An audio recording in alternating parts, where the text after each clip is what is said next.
ஓம் ஸ்ரீ வராஹிதாயே போற்றி போற்றி. என் அன்பு பிள்ளையே, உன் வீட்டில் இருக்கும் உன்னுடைய வராகி அன்னை இப்பொழுது உன்னோடு தனிமையில் பேசுவதற்காக வந்திருக்கிறேன். என் குழந்தையே, சில விஷயங்களை நீ தனிமையில் கேட்பதுதான் மிகவும் நல்லது என்பதனால்தான் அம்மா இப்பொழுது உன்னிடத்தில் தனிமையாக பேச வந்திருக்கிறேன். என் குழந்தையே, சில நேரங்களில் உன் மனதில் இருக்கின்ற விஷயங்கள் எல்லோருக்கும் தெரிந்துவிட்டது என்றால் அது உனக்கு சில நேரங்களில் மன கஷ்டத்தை ஏற்படுத்தி கொடுக்கும்.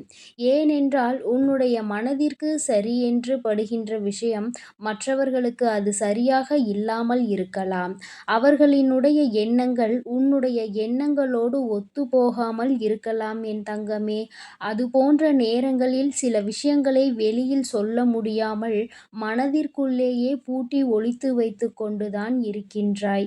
இது போன்ற நேரத்தில்தானே நீ உன் தாயானவள் என்னை தேடுகின்றாய். அம்மா, யாரிடமும் சொல்ல முடியாத விஷயம், இதை சொன்னால் எல்லோரும் எப்படி எடுத்துக்கொள்வார்கள் என்று கூட தெரியாது. நான் யாரிடமும் சொல்லாமல் உன்னிடத்தில் மட்டும் சொல்கிறேன் என்று எத்தனை முறை என்னிடத்தில் பல விஷயங்களை நீ சொல்லியிருக்கின்றாய். என் குழந்தையே, நான் எப்பொழுதுமே உன்னுடைய உணர்வுகளுக்கு மதிப்பளிக்க கூடியவள். அதனால் நீ சொல்கின்ற விஷயங்கள் எல்லாவற்றிலுமே நியாயங்கள் இருக்கின்ற பட்சத்தில் அதை உன் வாழ்க்கையில் நான் உனக்கு சரி செய்து கொடுத்திருக்கிறேன். என் குழந்தையே, உன்னுடைய மனதிற்குள் நீ நினைத்து கொண்டிருக்கின்ற விஷயம் நடக்குமா நடக்காதா என்ற சந்தேகம் உனக்குள் இருந்து கொண்டிருக்கிறது.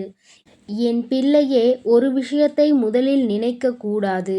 அப்படி நினைத்து விட்டோம் என்றால் இதுதான் நமக்கானது என்பதை நீ முடிவெடுத்து விட்டால் அது அடையும் வரை நீ போராட வேண்டும். உனக்கு வெற்றியினை கொடுக்க வேண்டும். அந்த வெற்றியின் பாதையில் நீ செல்லும் பொழுது இந்த வராகி உனக்கு துணையாக நிற்பாள் என்பதை நினைவில் வைத்துக்கொள்.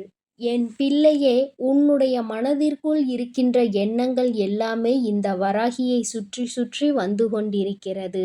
நம் வார்த்தைகளுக்கு மதிப்பு கொடுப்பாள் என்கின்ற நம்பிக்கைதானே, அவள் உன்னுடைய கஷ்டங்களை புரிந்து கொள்வாள் என்ற எண்ணத்தில்தானே நிச்சயமாக அம்மா உன்னுடைய எல்லா விஷயங்களையும் பொறுப்பெடுத்து கொண்டு அனைத்தையும் உனக்கு நான் செய்து கொடுப்பேன் என் தங்கமே. நான் உனக்காக பாடுபட்டு கொண்டுதான் இருக்கிறேன் என்பதை நீ மறந்து விடாதே. என் பிள்ளையின் வாழ்க்கையில் முன்னேற்றத்தை கொடுக்க வேண்டும் என்பது மட்டும்தான் உன் அம்மா என்னுடைய மிகப்பெரிய வேலையாக இருந்து கொண்டிருக்கிறது. என் குழந்தையே, மனதிற்குள் நீ எத்தனையோ கஷ்டங்களை சுமந்து கொண்டு நின்றாலும் வீட்டிற்குள் வரும்பொழுது மனது அமைதியை தர வேண்டும் என்று நினைக்கின்றாய்.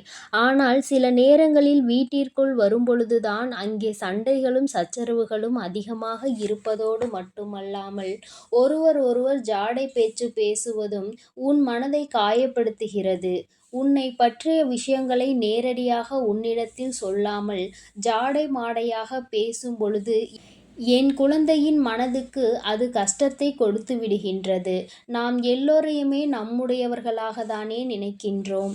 எல்லோருக்காகவும் தானே நாம் வாழ்கின்றோம். ஆனால் அவர்கள் மட்டும் ஏன் நம்மை ஒதுக்கி வைத்து பார்க்கிறார்கள் என்று என் குழந்தை நினைக்கின்றாய். சில நேரங்களில் உன்னுடைய எண்ணங்கள் எப்படி இருக்கின்றது தெரியுமா?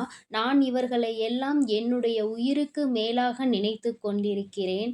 ஆனால் அவர்கள் என்னை ஒரு உயிராக கூட நினைக்க இல்லையே. நாம் மட்டும் ஏன் இப்படி இருக்கின்றோம்? நம்முடைய எண்ணங்களில் சிறு துளி அளவு கூட அவர்களுக்கு இல்லாமல் போனதே. என் பாசத்தில் எந்த ஒரு குறையையும் நான் வைத்ததில்லையே. பாசத்தால் நான் என்னால் முடிந்த அளவிற்கு அவர்களுக்கு எல்லாவற்றையும் செய்து கொடுத்து கொண்டுதான் இருக்கின்றேன். என்னால் முடியவில்லை என்றால், என்னிடத்தில் இல்லை என்றால் நான் என்ன செய்ய முடியும்?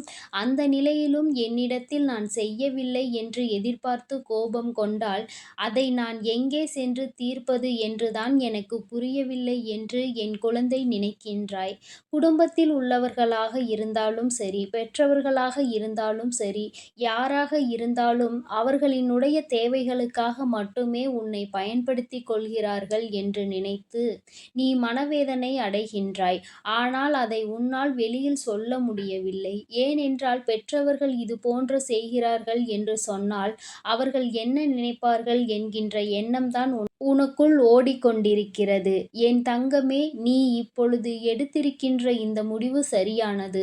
யாரிடத்திலும் இந்த விஷயத்தை நீ பகிர்ந்து கொள்ள வேண்டாம். உன் தாயானவள் நான் இதைப் பற்றி அறிந்து கொண்டதால்தான் உன்னோடு பேசுகிறேன். என் தங்கமே, யாராக இருந்தாலும் தேவைகளுக்காக பழகுகிறார்கள் என்றால் என் தங்கமே, உன்னால் முடிந்த அளவிற்கு உதவிகளை செய்து கொடுக்கலாம். அது உன்னுடைய பெற்றோர்களாகவோ உன் உடன் பிறந்தவர்களாகவோ மட்டுமே இருக்கும் பட்சத்தில்.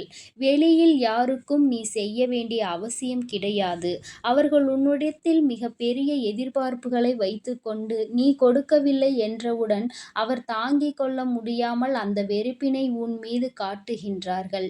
உன்னிடத்தில் இல்லை என்கின்ற விஷயங்களை அறியவில்லை. ஏனென்றால் நீ கொடுத்து கொடுத்து பழகிவிட்டாய். தேவைக்கு அதிகமாக செய்து கொடுத்திருக்கின்றாய். ஆனால் இன்று தேவைகள் சிறிதளவாக இருந்தாலும் கூட அதை உன்னால் நிறைவேற்ற முடியவில்லை என்றவுடன் அவர்களுக்கு அது கஷ்டத்தை கொடுக்கின்றது. என் பிள்ளையே, நீ மனவேதனை அடையாதே. எல்லாமே அவர்களுக்கு புரியக்கூடிய நாள் வரத்தான் போகின்றது.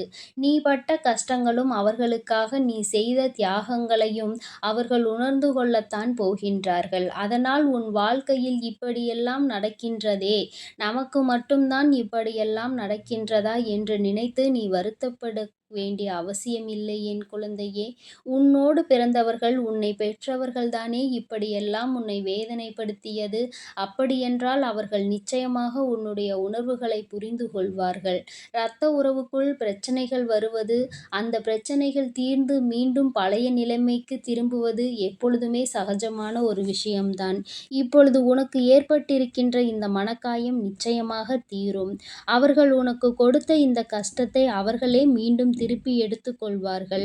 அது மட்டுமல்லாமல் உன்னிடத்தில் அவர்கள் மன்னிப்பையும் நிச்சயமாக கேட்பார்கள். என் தங்கமே, மற்றவர்களிடத்தில் உன்னை விட்டு கொடுத்து பேசிவிடுகின்றார்கள் என்று ஒரு கவலையும் உனக்குள் இருந்து கொண்டிருக்கிறது. என் தங்கமே, இதையெல்லாம் அவர்கள் நிச்சயமாக திருத்திக் கொள்ள வேண்டிய கட்டாயத்தில்தான் இருக்கின்றார்கள். அதை அவர்கள் திருத்திக் கொள்ளும் நேரம் என் குழந்தை, நிச்சயமாக உன் மனதிற்குள் மிகப்பெரிய தெளிவு கிடைக்கும் என்பதில் எந்த ஒரு மாற்று கருத்துமே கிடையாது.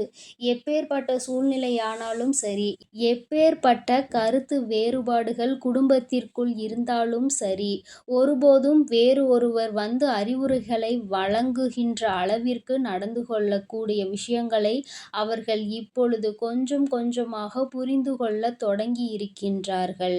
இன்னொருவர் வந்து குடும்ப விஷயத்தில் தலையிட்டால் அதன் பிறகு அந்த குடும்பத்தின் நிலைமை என்னவாக இருக்கும் என்றால், மற்றவர்களுடைய கைப்பாவையாக எல்லோரும் மாறிவிடுவார்கள். அதனால் மூன்றாவது ஒருவரினுடைய தலையீடு இல்லாமல் உன்னுடைய குடும்ப பிரச்சனைகளை அங்கேயே சரி செய்து கொண்டு நல்லபடியாக இருக்க வேண்டும். இனிமேல் உனக்குள் எந்த கவலையும் வேண்டாம். இந்த வராகி அம்மா உன்னுடைய இல்லத்திற்குள் நிரந்தரமாக குடியிருக்க வந்திருக்கிறேன். அதனால் நீ வருத்தப்படாமல் எல்லோருடைய மனநிலையிலும் நல்ல மாற்றங்கள் ஏற்படும். யாருமே ஒருவருக்கொருவர் சண்டையிடக்கூடாது. ஒருவருக்கொருவர் உதவி செய்து ஒற்றுமையாக வாழ வேண்டும் என்கின்ற எண்ணத்தை விதைக்கப் போகின்றார்கள். இதையெல்லாம் நான் செய்து கொடுப்பேன் என்கின்ற நம்பிக்கையோடு என் குழந்தையே, நீ காத்து கொண்டிருக்கும் வேளையில் இருக்கின்ற பிரச்சனைகளையே சமாளிக்க முடியாத நிலையில் வீட்டிற்குள் பிரச்சனைகள் என்றால் அது உனக்கு எந்த அளவிற்கு மனக்கசப்பை கொடுத்திருக்கும் என்பதை என்னால் புரிந்து கொள்ள முடிகின்றது. இனிவரும் காலங்கள் எல்லாமே எல்லோரும் உன்னை புரிந்து கொள்கின்ற மனநிலையில் நிச்சயமாக இருப்பார்கள். நீ செய்த அத்தனை செயல்களுக்குமான பலன் உனக்கு நிச்சயமாக கிடைக்கும். யாரையெல்லாம் நீ நல்லவர்கள் என்று நினைத்தாயோ, யாரையெல்லாம் நீ உனக்கு காலம் முழுவதும் துணை இருப்பார்கள் என்று நினைத்தாயோ, அவர்களின் உண்மை முகம் உனக்கு ஒருவேளை இந்த சூழ்நிலையில் தெரிய வந்திருந்தால் அது உனக்கு நல்லது என்பதை நீ புரிந்து கொள்ள வேண்டும். யார் உன்னை விட்டு விலகினாலும் வருத்தப்படாமல், யார் உன்னோடு இருந்தாலும் அதிகமான சந்தோஷம் அடையாமல், எதுவும் இங்கு நிரந்தரம் அல்ல என்பதை மட்டும் நீ புரிந்து கொண்டால் போதும். இந்த வாழ்க்கை உனக்கு மேலும் சந்தோஷத்தை அள்ளி கொடுத்து கொண்டே இருக்கும் என்பதில் எந்த ஒரு சந்தேகமும் உனக்கு வேண்டாம். என் செல்ல குழந்தையே, அதனால் நீ எதற்காகவும் கவலை கொள்ளாதே. எதை நினைத்தும் பயம் கொள்ளாதே. நான் உன்னோடுதான் இருக்கிறேன். நான் உனக்காகவே இருக்கிறேன். என்னுடைய அருளும் ஆசீர்வாதத்தாலும் உன்னுடைய உன்னுடைய வாழ்விலும் உன்னுடைய குடும்பத்திலும் எப்பொழுதும் நன்மை மட்டுமே நடக்கும். நல்லது நினைக்கும் என் பிள்ளைக்கு நான் நிச்சயம் நல்லதை செய்து கொடுத்தே தீருவேன். என் தங்க பிள்ளையே, நீ எதை நினைத்தும் கவலை கொள்ளாமல் தைரியத்தோடு இரு. உன் அன்னை எப்பொழுதும் உன்னோடே இருந்து உன்னை வழிநடத்தி செல்கின்றேன். ஓம் ஸ்ரீ வராகி தாயே போற்றி போற்றி. ஓம் ஸ்ரீ வராகி தாயே போற்றி போற்றி.